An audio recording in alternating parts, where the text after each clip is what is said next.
We've talked previously about using the mantle technique as a way to get on top of walls and other obstacles, either to get just on top and walk across them, or in the event that you want to get over, but aren't really sure what's on the other side and want to make sure you're not jumping 20 feet to your doom. Very good idea.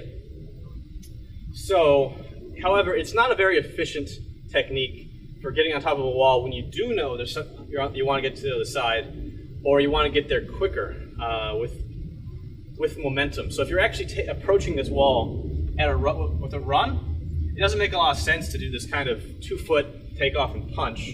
It's just a lot of energy. So if I were to do it right now, it would look like this. Now,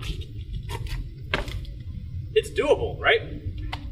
But it just takes a lot of energy, and we use a lot of arm strength in order to actually get that high, and it's just unnecessary. So we want to introduce a new technique called the pop vault. This particular subset of the technique of putting our leg against the wall and using it to redirect our horizontal momentum upwards is going to come back a couple times in this course and later in the second course, Parkour 102. But the principal idea is, instead of just using pure power and muscle to get on top, we're going to take advantage of momentum and physics to actually help us without having to get so tired. So how does this work?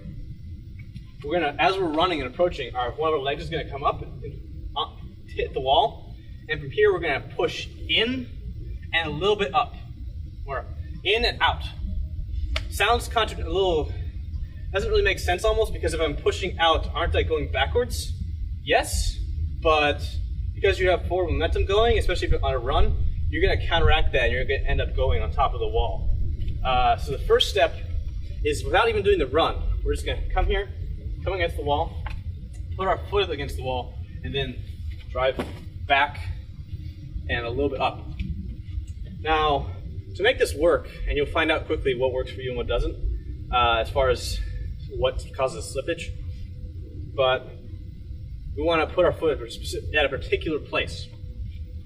If we put our leg too low, as we're coming into the wall and loading, and we press, we come forward and slip.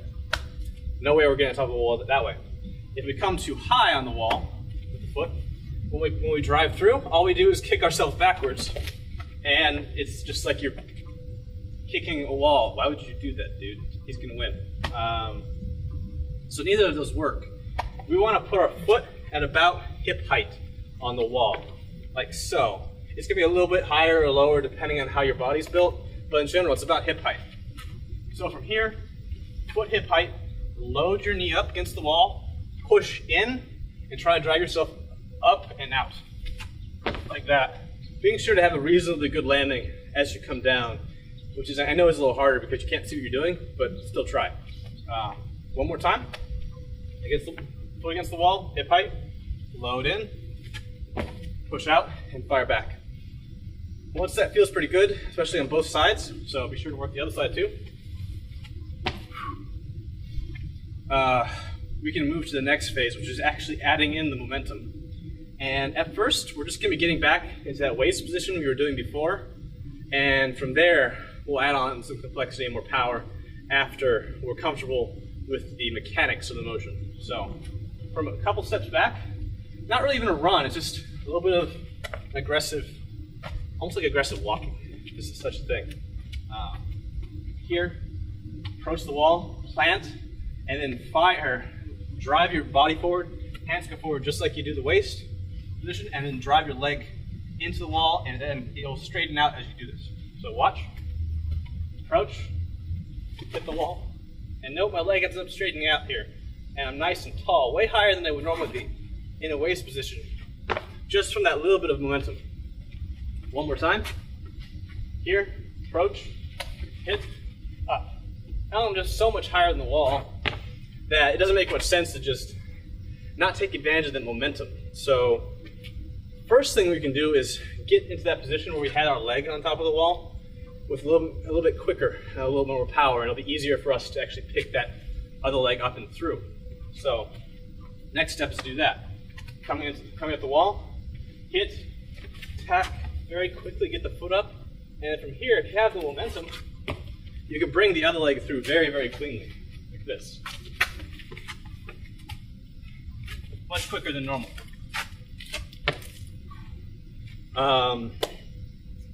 Get comfortable with that on both sides. So one more time. Up. There's a lot of different ways to do it. Doesn't matter how. Once you're comfortable with that, the next step is to turn it into a what we'll call a full pop vault, which is to say, not even tapping your leg on top of the wall. Now, what's the difference between the technique what I just did and the full pop vault? Really, the technique is going to be exactly the same. You're just going to have more power and a little bit more confidence in your technique so you can actually clear over the wall without worrying about doing something weird like clipping your shin as you clear over. So what's going to happen here is we're not going to try to get our legs between our feet like so, or keep our knees between our feet. That's really, really hard to do and you need a lot of power, like I was doing with the first technique where I did here, which is harder when you don't run, apparently. We want to let our legs come out to the side to make it a little bit easier for us. So we're going to do the same technique, add a little bit of extra power if you need to, create more speed in the run, and then the goal is to not touch our legs on top and get over. In my case, I just have this little hill thing.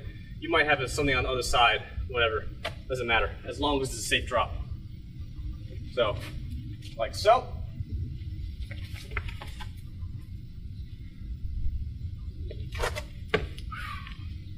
One more time.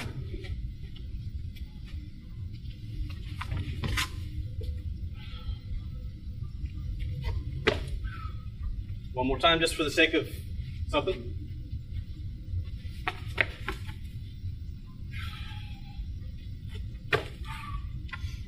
Now,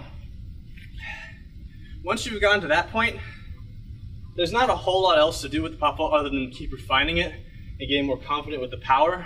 For the sake of not making this longer and more complicated, there are a couple extra little things I can add, but they'll be added later when we deal with the tic-tac and in Parkour 102 when we talk about the wall pass, because to get the extra height to get those techniques, you'll need the little extra pieces in order to generate maximal power and reach your full potential height on the technique. So try it out. Don't overdo it and just be patient, because sometimes it can take a while to really, well, get comfortable with the idea of running into a wall and then hoping that physics helps you and clears you over rather than just running straight into it. You'll get more comfortable with time, trust me. That's it. Try it out and good luck.